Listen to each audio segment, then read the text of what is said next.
در قضیه فلسطین اونچه که جلو چشم همه دنیاست جنایت نسل کشی رژیم قاصد.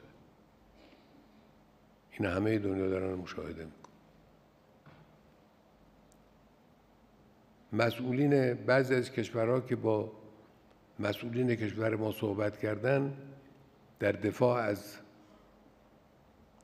رژیم غاصب صهیونیستی اعتراضشون این بوده که چرا فلسطینی ها غیر نظامی ها رو کشتن.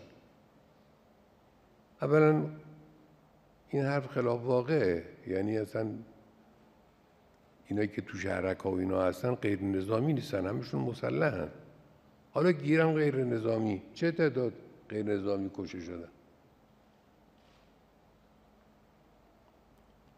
100 برابر اونها الان داره این رژیم غاصب از زن و بچه و پیر و جوان میکشه، غیر نظامی که تو این ساختمان‌های غزه نظامی ها که ساکن نیستن، نظامی ها جای خودشون هستن، میدونن هم اونا.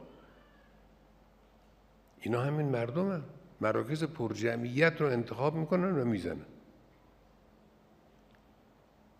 چند هزار تا حالا کشته دادن فلسطینی ها در غزه تو همین چند روز. این جنایت جلو چشم همه مردم دنیاست. اینا باید محاکمه بشن. دولت غاصب رژیم صهیونیستی امروز قطعاً باید محاکمه بشه.